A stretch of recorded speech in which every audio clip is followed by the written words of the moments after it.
is Mark Waid, writer of Superman Birthright, and you're listening to Krypton Report. Up in the sky, look! It's a bird! It's a plane!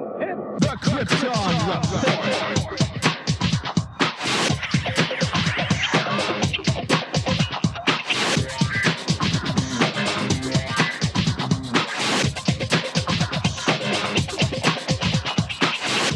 I am your host, Tyler, and welcome to Krypton Report, a podcast dedicated to all things Superman, Supergirl. We're going to look at the Supergirl TV series, as well as the Krypton TV series, anything that has to do with the characters in their world. Comics, movies, TV shows. We will talk about everything and anything. We are part of the Southgate Media Group podcasting network. You can find us on Instagram, Twitter, Facebook at Krypton Report. You can also email us at kryptonreportpod@gmail.com. If you get a chance to go over to iTunes, Apple Podcasts, please leave us a review to help us get better. You can find me personal at JTYPatrick on Twitter and everything else. So welcome to this episode of the Krypton Report. We do want to apologize. We have been gone.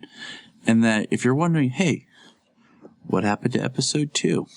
Well, I'm wondering the same thing. There was a technical difficulty and we lost. The tracks didn't carry over and I had a special guest. So I'm going to try to get them back and do a retconning special of episode 2. So don't freak out. We're going to get caught up. But I do apologize. So with that said, we're going to move forward with episode 4 because if you would have noticed, episode 3 I did with Phil. We did live as a Capes and Lunatic event. So that was already broadcasted to you. So now we bring you season 3, episode 4. The episode is entitled The Faithful. Now the episode opens up 2 years ago on the plane. Well, a plane. And then we learn that it is the plane from the pilot. That is Supergirl's coming out and revealed. And I thought that was a cool little throwback. And we have a character who's talking about his life sitting on the plane. And then in that, he witnesses Supergirl and sees her before becoming the Supergirl. We flash forward to the modern times where we are introduced to what's going on with, and I cannot remember her name. I'm just going to call her Rain, because that's all I know her by. What is her character name before she turns crazy? It is Samantha, which I probably should know that because I have a cousin named Samantha. Shh, don't tell my cousin. So, Samantha is working, and she gets this group about that have been saved or marked by Supergirl, which is like really creepy, crazy if you think about it. That Supergirl saves someone. I mean, yeah, it's an honor, I guess, to be saved by Supergirl, but no cult that we know of did this for Superman. And this guy has the symbol of Ra, which is the Kryptonian god. And there's a really interesting comic book that was printed. It was one of those Justice League side stories where it took place technically during the New 52, but it wasn't. It was a side Justice League. I don't know if it was Justice League, the New Justice League or Justice League. What was it? Anyways, it's when Ra comes to Earth and it's all about Clark experiencing Ra, what Ra really is. And it was a very interesting take on the character and the fact that this person is supposed to be like a god is brought down to more of a human level. But anyways, we see a flash to Allura. Supergirl mentions that she remembers everyone that she saves, which is really cool if you think about it. So we learn that these people are doing this to get attention. We find out that the guy basically had information from a scout ship. Good old scout ships. They seem to be reoccurring problems here in the universe. This episode, once again, does not give us any Guardian. So I'm wondering is that going sideways with Jimmy? I mean, what are they doing with Jimmy? He seems very underdeveloped once again. And it's just, I don't know. And my thing is, when she's exposed to what she calls kryptonite, and she's like, but kryptonite's supposed to be radioactive pieces of the homeworld. It was supposed to be pieces that contain radiation after the planet blew. So considering the scout ship is supposed to be older before the planet blew, it would just have pieces of Krypton, not per se kryptonite. So that's a big, it's a big flash there. No pun intended with the flash, but just something to kind of, hey. So.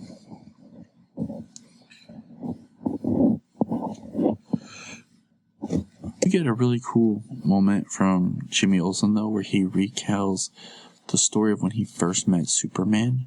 He tells about how he met Clark when we talked about Superman and what that meant to him as he explains to Kara what might people be feeling. And it just seems like this is a really cool story, and the idea of approaching how people might see the Kryptonians. I wish they kind of would have left the Rao stuff out of it and just done something that was just straight. I feel like it's two stories. Either a cult that follows Supergirl or a cult that decides to take up Rao because of Supergirl. I think the blending was kind of odd, but in doing so, at the end of the episode, when the scout ship is going to blow up, Kara takes it, flies down, and stops it from killing people because the guys decided that he was going to blow it up.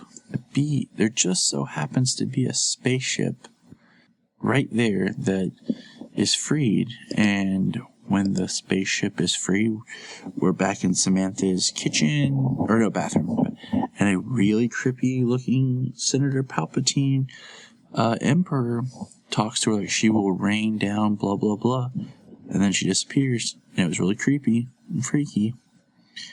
And that's pretty much the episode. What are your thoughts on it? Hit us up on our social media. Let us know what you're thinking. I'm just trying to get everybody caught back up. It's been crazy with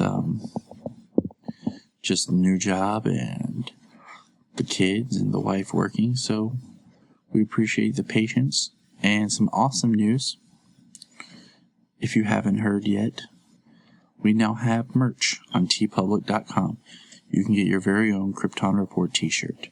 And if you do get one, take a picture with it and we'll put it online. And let's just, let's celebrate the things that we love, Oh, hi, Jania. Hi. Where did you come from? The land of Assassin's Creed Origins. Once again, you retreated to another world and I've lost my wife. Yes. For those who don't know, when Jania first discovered the Assassin's Creed games, I didn't have a wife for about 3 months. I had a roommate that played PlayStation on my couch. Yep, or in bed while you were sleeping. Oh, yeah, or in bed while I was sleeping. That's pretty much. So, Jania, I bring you in here because I love you and you're my co-host, but also you have a very good fashion sense. Okay. Mm-hmm. You have an eye for design. Thank you. And they just released the first image of Samantha's character, or the character of Samantha, in her rain costume. Okay. And you haven't seen it yet, have you? I have not, no. Good. Because, first, let me show you this great shot from the comics. That's the character of Rain standing over top of Supergirl. Wow, she looks pretty gnarly. And I wanted to find... I thought I had the book, but I guess I don't. Of Supergirl, this storyline, because I want to reread it. Uh-huh. So I'll have to go pick it up. But now, close your eyes as I pull up the picture of what the... Oh, there it is. And that's the show version.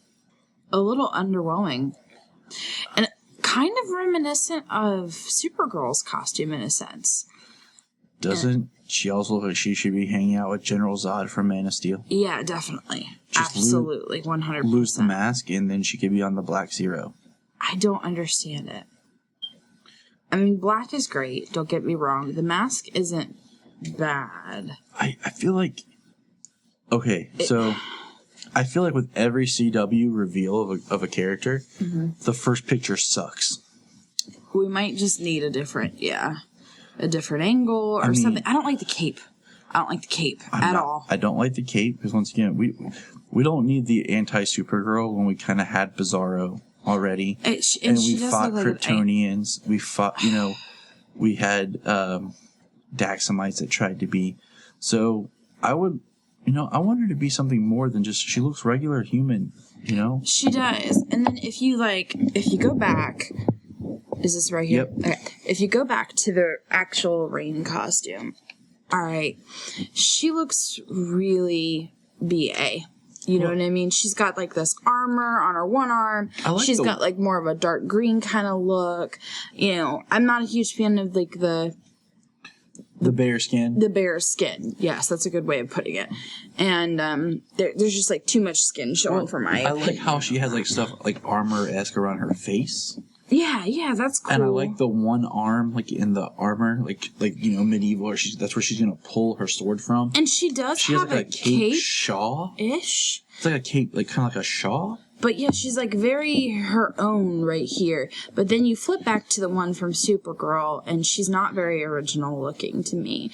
It looks very like odd cosplay. It looks like somebody who's trying to copy Supergirl in town and be just like her, but they don't have any powers or whatever. Anyway, it just looks sad to me. It does. There's aspects I like. I think it'd be kind of neat if they would cut the mask and it's just covering one side, because like they're trying to give her like horn looking things like, and like it's the angle of the photo or something, because she looks very flat.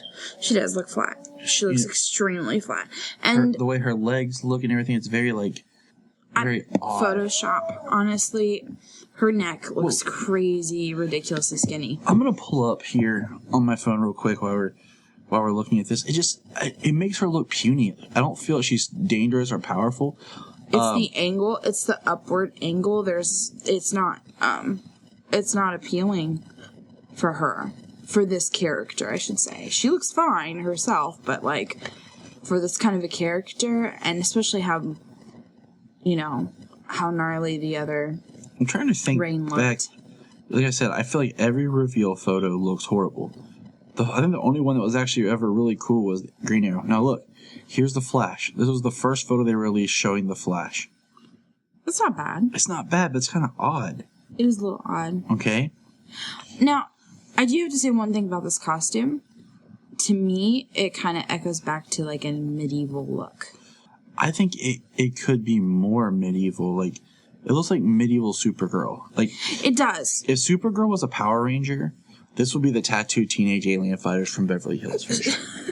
So I don't know much about Rain. Is Rain supposed to be a more medieval looking character? Is that like the plan? She destroys. She's a killer. Like, okay, go back. Here's the first photo revealed of Supergirl's costume.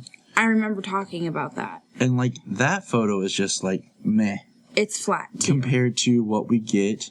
And then this one was the first one they revealed what Superman looked like. And it was very underwhelming. And it was very meh.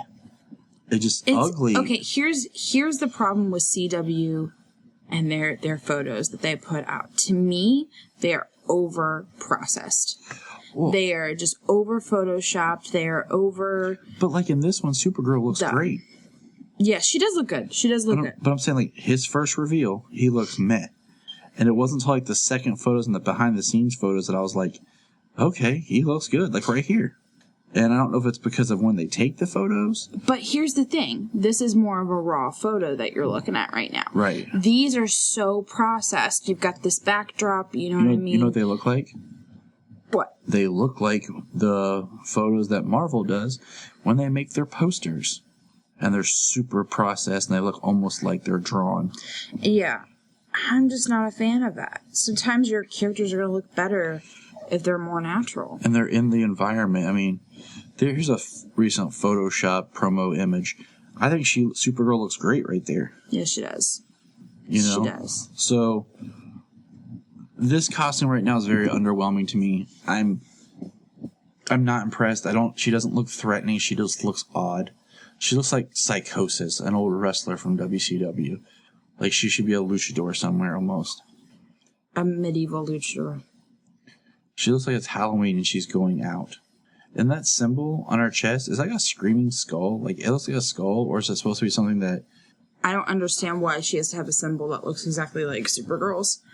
That's what I'm saying. Like, I'm just afraid they're gonna make Rain out to be more like Davis Bloom from Smallville. That would be sad. Like her arc.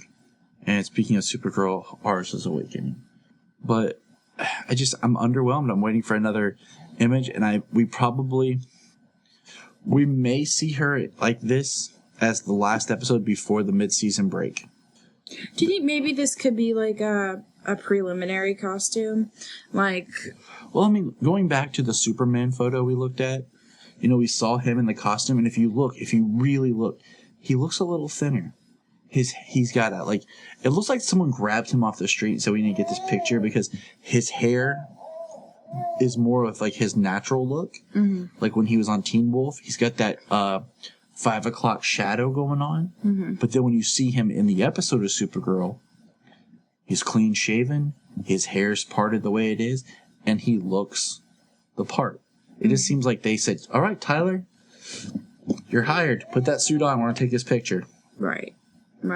So I kind of wonder how early in production this photo was taken. But I don't know if you're understanding what I'm saying exactly, because, like, I wonder if maybe we might get another version of this costume later on. Like, maybe this is her, like, I'm coming out. The only thing that I have to go off of costume-wise is Supergirl, so I'm going to kind of take from her a little bit.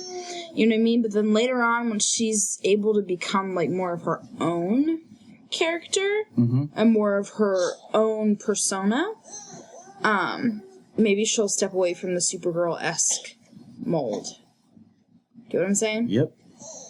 So, just a thought. It is. I mean, maybe, like you said, it would be cool if she's, like, in this arc, maybe she tries to go and do good, and this is the costumes that she has, and then maybe she tears it up and tatters it, or has a mental breakdown and goes psychotic, and, rips the sleeves, loses the cape, her skin turns a weird color. I don't know. Who knows? We'll have to wait and see. But that is the Rain that we're getting right now. Very underwhelming. But very, very underwhelming. Especially I wonder if I had showed you that costume, then showed you the character, how it would have been. Now, here's another thing.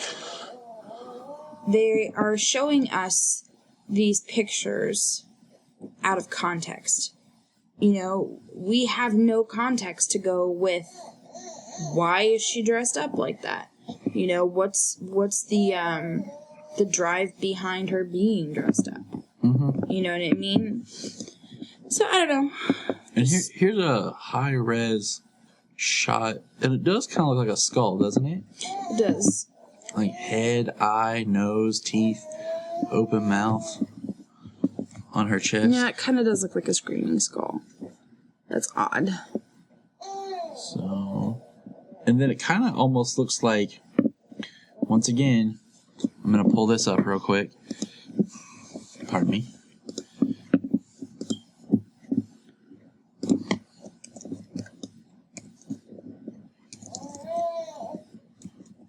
We're going to pull up. Why I'm pulling up this image. You know an interesting fact? What's that? In the comics and everything, there's never been like one set like history / like look design of General Zod. Really? It's like he's always very slightly different in like every form. Like there's times you could look at a character and be like, is that General Zod? Or maybe you don't know it's General Zod. Trying to find a good shot of his chest, but honestly, probably one of the ones with the shackles on it would have better than that. That one's kind of dark. It's kind of tiny.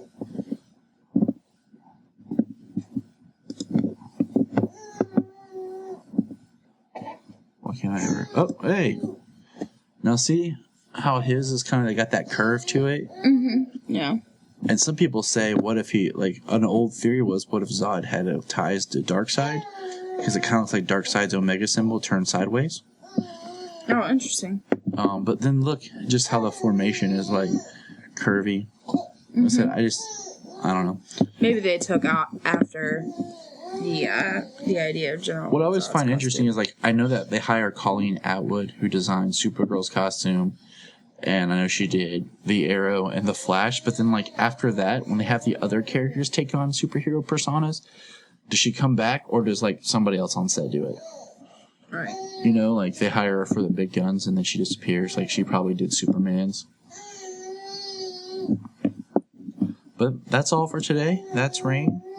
And thank you, Jania. Yeah, no problem. Thank you. And remember, look up in the sky.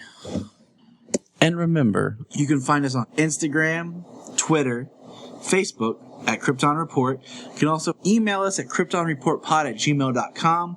If you get a chance to go over to iTunes, please leave us a review to help us get better. If you're an Amazon shopper, just remember you can go to southgatemediagroup.com.